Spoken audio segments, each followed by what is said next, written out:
মোদির সার্টিফিকেট ভুয়া, নরেন্দ্র মোদি এবং শেখ হাসিনা দুজনেই মিথ্যাবাদী, এমন শিরোনামে বাংলাদেশের একটি গণমাধ্যম দৈনিক জনকণ্ঠ 20 মার্চ একটি তথ্য প্রকাশ করেছে। তো দৈনিক জনকণ্ঠ পত্রিকা যে তথ্যটি প্রকাশ করেছে এখানে লিখেছেন, তারা হেডলাইনটি দিয়েছেন, মোদির ডিগ্রি ভুয়া, হাসিনা মোদি দুজনেই মিথ্যাবাদী।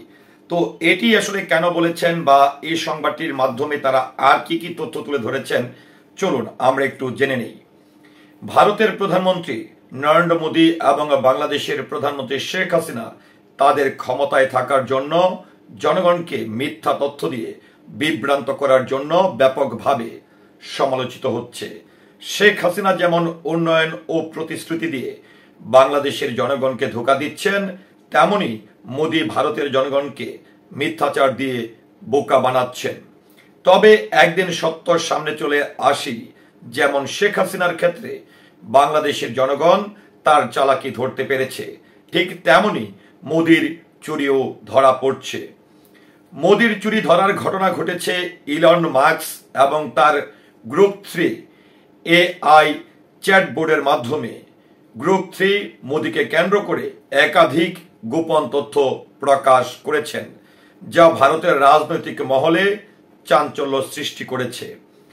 জানা গেছে, মোদি ইলন মাস্কের কোম্পানি থেকে গ্রুপ 3 চ্যাটবোর্ড নিয়েছেন, যা চীনের মতো গুরুত্বপূর্ণ রাজনৈতিক সমীকরণের মাঝে ভারতের অবস্থান এবং মোদির ব্যক্তিগত তথ্যগুলো ফাঁস করছে।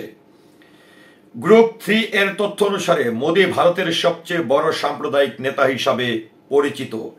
এটি ভারতের জনগণের কাছে এমন একটি বিষয় প্রকাশ করছে যা এতদিন অজানা ছিল। এমনকি মোদির শিক্ষাগত যোগ্যতা নিয়ে গ্রুপ 3 এক অস্বস্তিকর তথ্য দিয়েছেন। 2012 সালে দিল্লি বিশ্ববিদ্যালয় জানিয়েছিল যে মোদি BA পাস ডিগ্রি অর্জন করেছেন, কিন্তু গ্রুপ 3 দাবি করেছেন যে মোদি তার ডিগ্রি নিয়ে যথেষ্ট বিতর্কে জড়িয়েছেন এবং উনি এর সত্যতা নিয়ে। তবে বিজেপির নেতা গ্রুপ 3 এর তথ্যকে ফেক নিউজ হিসাবে দাবি করেছেন, কিন্তু গ্রুপ 3 পুরোপুরি গবেষণা ভিত্তিক এই তথ্য সরবরাহ করছে। এদিকে গ্রুপ 3 জানাচ্ছে যে মোদির 10 কোটি টুইটার ফলোয়ারের মধ্যে 60% ফেক, যা মোদির জনপ্রিয়তার ধারাকে চ্যালেঞ্জ করছে। এই তথ্য ভারতীয় রাজনীতির ভবিষ্যৎ নিয়ে প্রশ্ন তুলছে, কারণ এটি গণমাধ্যম ও সামাজিক যোগাযোগ মাধ্যমের প্রভাবকে চ্যালেঞ্জ করছে। বিজেপির এই সমস্ত তথ্যের বিরুদ্ধে ব্যবস্থা নিতে পারবে কিনা তা এখনই বলা যাচ্ছে না। তবে ইলন মাস্কের গ্রুপ 3 যদি ভবিষ্যতে আরো বেশি গোপন তথ্য প্রকাশ করে, তাহলে মোদি এবং বিজেপি তার বিরুদ্ধে বড় চ্যালেঞ্জের মুখে পড়তে পারেন।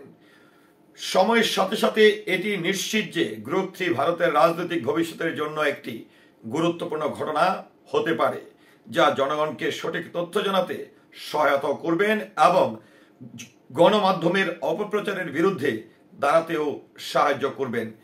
তো যাই হোক, এই যে ইলন মাস্কের গ্রুপ 3 যে তথ্যটি তুলে ধরেছেন বা যে তথ্যটি দিয়েছেন, এটি নিয়ে কিন্তু বাংলাদেশের গণমাধ্যম অর্থাৎ সংবাদ মাধ্যম জনকণ্ঠ 20 মার্চ এই তথ্যটি প্রকাশ করেছেন এবং যে শিরোনামটি দিয়েছে সেটি একটু আবারও আপনাদেরকে আমি বলতে চাই। সেটি হচ্ছে যে মোদির ডিগ্রি ভুয়া, হাসিনা মোদি দুজনই মিথ্যাবাদী, এমন একটি প্রশ্ন রেখে তারা শিরোনাম দিয়েছেন। তো ভিউয়ার্স, এই নিয়ে আপনার মতামতকে আশা করছি কমেন্টের মাধ্যমে জানাবেন। সেই সাথে পুরো ভিডিওটির সঙ্গে থাকার জন্য অসংখ্য ধন্যবাদ। আসসালামু আলাইকুম।